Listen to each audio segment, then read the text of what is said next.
What's up, family? What's up? What's up? What's up, man? Let me show the screen. Okay, all righty. So what's good, man? I'm back with another banger. So today we got to talk about the Indiana Fever head coach Stephanie White in the building. Because listen, I've been seeing a lot of interviews, and I mean a lot. She's out here doing more of the press than players at this point. And while I love the energy, I love the transparency. At what point is it too much, family? Like, are we going to keep it real with fans, or are we giving other teams a sneak peek into the Fever's entire 2025 game plan? Let's talk about what's happening, what's smart, what's risky, and why this might actually be hurting the Fever more than helping them. So, first off, props to Coach White. She's articulate, passionate, and locked in. But since taking the Fever job, she's done 10 plus interviews, and in most of them, she's breaking down actual strategy. But I wanted to preface the conversation like that before we get into the video because I want to have a conversation with you guys. So, with no further ado, let's check out the clip, and then we'll have more of a conversation, and I'll actually substantiate my point on why I think she's saying a bit too much, or when is it at a point where it is too much, she's saying, to help benefit other teams to compete against the Indiana Fever more effectively. Check this out. It's cool that you got to see two perspectives of her, like her early in her career and then later as a coach, her fully blossomed as a player. And, you've got an interesting roster that you're heading into as the head coach, and we like focus in on the now for the Indiana Fever. You've got a unique locker room. It is undoubtedly super talented. But it's such a mashup of unique personalities, and I'll also say established storylines for each of these players. Like there aren't some players that like haven't figured out what they're about, or like the storyline hasn't been created for them in the W. And you've got all of this coming into your locker room. So, season's on the way. What are going to be your first priorities? Maybe even exercises in creating common ground and meshing this team. Yeah, I think one of the early conversations, for us as a coaching staff has just been about connection and building relationship and, approaching the players who were in that locker room a year ago hey, like, what is it that you want to accomplish? You don't, what is it that we can help you? Like, you don't know what you don't know. Right. And most of those guys were pretty young. Certainly pretty young in terms of playoff experience. And then approaching them in sort of a self-scout way, like this is what we would do to you when we played you. So these are the things that we want to work on. So first establishing with those players that had been here, and then continuing to work on our communication and relationship building. Because we know at the end of the day, it doesn't matter what if you don't have connection, if you don't build relationship, and if you don't build trust. And so we've really started from a foundational level of that. And then it was really important who we added in free agency and in the offseason fit who we already had. I mean, look, our big three with Caitlin and Kelsey and Aaliyah, like you got to have certain kinds of vets that fit around them. That number one, fill the gaps that we need in our lineups, in our rosters. But number two, have accomplished multiple things that can lead them in a way that they haven't been led before, but also understand where they fit in the scope of what the Indiana Fever is about now and what we're about in the future, and that give us a chance to compete for championships. And I think that Amber and Kelly did an outstanding job. I mean, certainly they crushed it. They crushed it. They did. You think about bringing in Natasha Howard, who was drafted by the Indiana Fever when I was an assistant coach, was traded by the Indiana Fever when I was the head coach, just went out and won multiple championships after that, continued to winners. Absolutely, to continue to become one of the greatest players in the history of our league, played every different kind of role, is soft-spoken. All right, family. So this is what I mean by the actual strategy, right? Where she talked about where Caitlin Clark fits into the offense and how Aaliyah Boston is going to be used and what rotations are looking like, even locker room dynamics. And look, man, that's scout material, that's game tape. Other teams are tuning in like, thanks for the notes, coach. You know what I'm saying? And look, I get that this is the WNBA's media moment. Visibility is everything. The league is booming. Fans want access. That's all valid. But here's the question I want you guys to really think about. And this is the conversation that I want to have. Does access compromise advantage? Because and another interesting angle is who's really driving the Fever's identity. Because if you really listen to Stephanie White talk, she gives most of the credit to GM Amber Cox and assistant GM Kelly Klein, but she's basically said they're the ones who built this team. That's kind of wild to me, right? And I'm not saying she shouldn't have give props. Collaboration is good. But if your coach keeps saying they built this roster, they built the roster, they built this roster, it starts sounding like you're just there to manage it, not lead it. And I want to be fair and be very objective. Coach Stephanie White is smart. She got experience, she earned her stripes, but this is a player driven league now. Identity matters. Leadership has to be loud and clear. So if fans are asking whose vision is this really, that's a fair question. You know what I'm saying? And so when she speaks, you listen because it matters, right? Gives us a little bit different look at that position than we've had before. Dewana Bonner, who again, winner, right, has won at every level, competed and won for a championship in Phoenix. You know, competed for championships with us in Connecticut. Versatility, which is critical for our system and what we want. Ultra competitive. And but also like a mother hen, right? So can be that one that can like push you and challenge you, but also like embrace you and hug you and help you understand all the things that go along with the ups and downs and the long season that we have, this sprint marathon of a season. You know, and can knock down a shot, can spread the floor, can do all the things that we need to do. You know, Sydney Colson, a backup point guard was really important for us. Again, a winner at every level, different vibes and different kind of leadership, like not afraid to speak her mind, like has been through the rigor and the battles, has played, has not played, has been in rotation, has not been in rotation, was called upon when Chelsea Gray goes down with injury in the finals and ultimately helps them win the series after not having played a lot throughout the course of the season. So has played various roles and understands, you know, how important it is to stay ready. Is one of those players who can nip things in the bud in the locker room without it having to get to us as coaches. Builds our depth on the perimeter, allows us a little bit more versatility with Caitlin and Kelsey and what we do with them. Really important to get somebody of her caliber. You know, certainly for us, Sophie Cunningham, toughness, right? Winner, ability to play multiple positions, has played with tough competitors. I mean, was essentially mentored by the all-time greatest in Diana Taurasi. But I really want to she mentioned really important for us. You and help you understand all the things that go along with the ups and downs and the long season that we have, this sprint marathon of a season. You know, and can knock down a shot, can spread the floor, can do all the things that we need to do. You know, Sydney Colson, a backup point guard was really important for us. Again, this a is winner. what I wanted to get to, family. Right here. I'm scrubbing through it a little bit. If you guys want to check out the full interview, you're welcome to. But I just want to have a conversation. Players are going to help us on the defensive end of the floor, which has been our greatest deficiency. And so I think that having veteran players who understand what it is to be a part of this organization, who are not afraid of all of the things that come with being a part of the Indiana Fever, and who ultimately, at the end of the day, are great teammates, great people, and just want to win. That is a great walk through all of the additions, all of the star power, and muscle that you have joining the team this season. And you mentioned the big three. I'll guide you through it.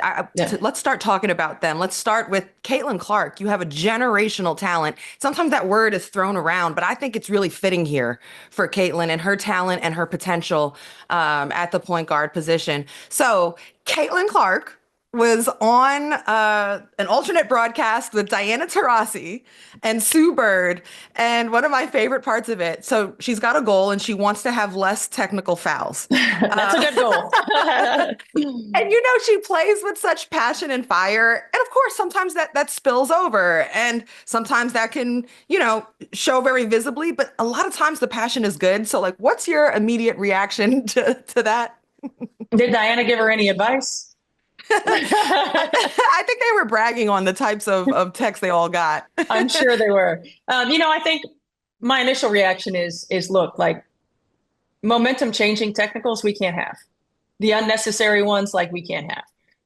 You know, having conversations about what it means to, to show your fire and like you don't want to take any of that away because that's what makes her special, right? But to channel some of that, in a way that may not differently. hinder our team.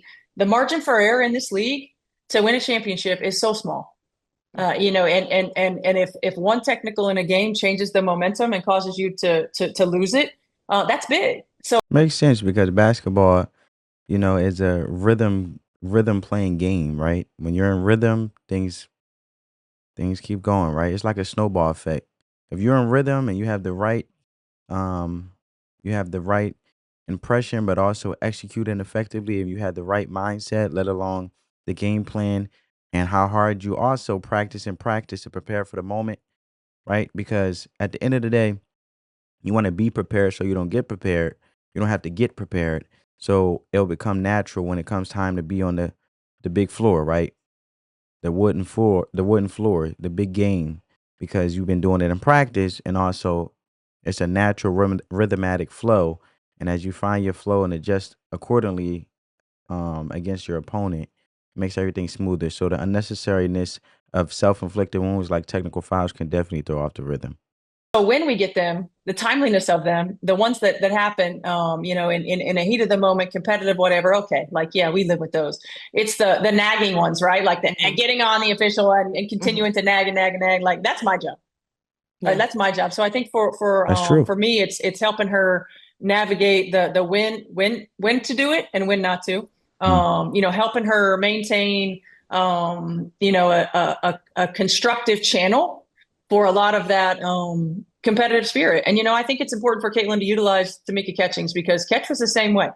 Like, oftentimes our greatest strength can sometimes be our greatest weakness, right? That fiery, competitive, like is the reason that you're so successful. But sometimes it can hurt depending upon the timing of it. And so I think Catch is a great resource for that Timing too. is everything. I think just being honest with her about like certain times, like, yo, it's time to kind of chill or hey, yeah, go ahead. Or I'll get this one.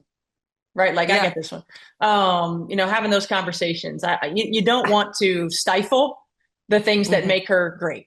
But you also have to take into consideration all of the things that go into the ultimate opportunities for success for your team.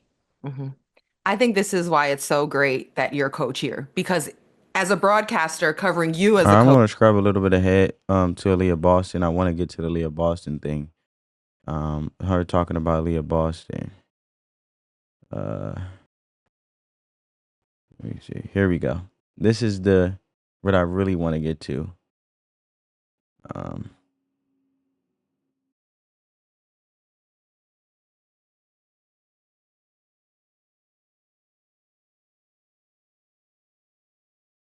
That long list. That two player really had a lot of growth and rhythm and flow to it. So what do you envision, that part of the game, especially Aaliyah Boston here in year 2 of them together? Yeah, I think number one, yes, you're absolutely right. I love the way that they work together in the two-man game. They got so good at reading one another. I think Aaliyah is an outstanding facilitator as well from that post position. So we're going to use her a little bit more like a hub, right? Like a little bit more like a Jokic in how she gets the ball, and whether that's in the trail, in a lot of our stuff in flow, or whether that's on the block. I don't want her to have to work as hard, like one-on-one.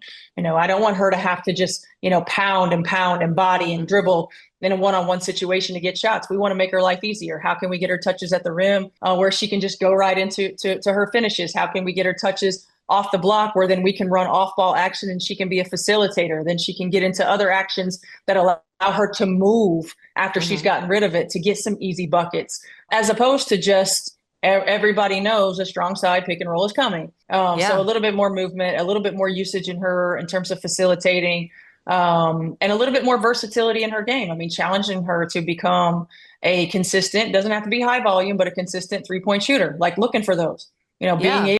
all right, family. So this is where um I want to get into something specific, right? Because the Aaliyah Boston plan that you guys just heard, Coach White said they're going to use Aaliyah more like a hub, like Jokic. So instead of just banging in the post, she'll be facilitating in the elbow, trailing in transition, stretching to the arc. Let's pause right there. But again, why are we telling everybody this in April? Do you think Becky Hammond isn't watching? You think Sandy Brondello isn't scribbling down the notes? You got the blueprint to make Aaliyah one of the most dangerous players in the league, and you're airing it out on a podcast. And I'm just saying, the best coaches in the game, they don't say what they're about to do. They make you deal with it on the court. So now let's talk about the team chemistry angle because that's one thing Coach White did highlight well. She talked about personality fits and veteran leadership, bringing in DeWanna Bonner, championship experience, Natasha Howard, defense, humility, credibility, Sydney Colson, culture builder, vocal leader, uh, Sophia Cunningham, toughness, and she got the edge. Now that I respect because a young core like Caitlin, Kelsey Mitchell, and Leah need that stability. The key here is not just skill, but energy. And your vets have to be anchors on and off the floor. And if she's putting that in place, she's doing her job. But again, if I'm a competing coach, I'm also listening to how she plans to rotate those players who's getting a green light, who's getting the touches, who's running the offense. At a certain point, you got to keep some of that in house. You know what I'm saying, family? So here is where I really want your take on it. Do you think telling the world how you'll use Caitlyn and Aaliyah actually helps or hurts? In one interview, she said they want to use Aaliyah more to create off ball movement and that Caitlyn might come off more screens to free up her shot. Bruh, you just gave teams next month's film session before we even tip our preseason. And you're not just giving fans a peek, you're giving coaches a preview. And we're talking about elite coaches who can build defensive game plans in a day. And that's where too many interviews part becomes a real basketball issue, not just a PR one. So now listen, I'm not trying to drag Miss or Coach White or Miss Stephanie White. That's not what this is. I want her to succeed, of course. I want the Fever to be elite. And I love that the W is finally getting the spotlight it deserves. Hopefully it can get out of the negative and also be self-profit and self-reliant on itself and not the NBA. But success in this league isn't just about being visible. It's about being strategic. Strategy always went over visibility at all times because just like she mentioned, when it came to Caitlin Clark and the technical fouls, right? It's a time and place for everything, and having the right timing to basically ignite that competitive edge, but not affecting the team when it comes to technical fouls. And it's the same thing when it comes to being strategic. That's basically being strategic, knowing when to channel that energy so it benefits not only you, but ultimately the whole team, right? It's bigger than you. So while I appreciate Coach Stephanie White transparency, I'm saying let's be smart here. Build the team, build the chemistry, but don't give away the game plan before the game even starts. So let me throw it out to y'all now. Do you think Coach White is oversharing? Is this just a smart media strategy? Or are the Fever giving away too much? And how do you think Aaliyah and Caitlin should be used this season? If you were coaching, how would you balance being transparent with protecting your competitive edge? Drop your comments below. I want to hear both from the Fever and the WNBA fans in general. And at the end of the day, here's what I know. The Fever have a roster that can make real noise. Caitlin Clark is already a problem. Aaliyah Boston is scratching the surface. But in this league, strategy matters. Silence is sometimes your best move. Appreciate y'all for tapping in. Like, comment, and hit that subscribe button if you're rocking with your boy and rocking with the channel. And remember, talk less, win more, family. On that note, peace.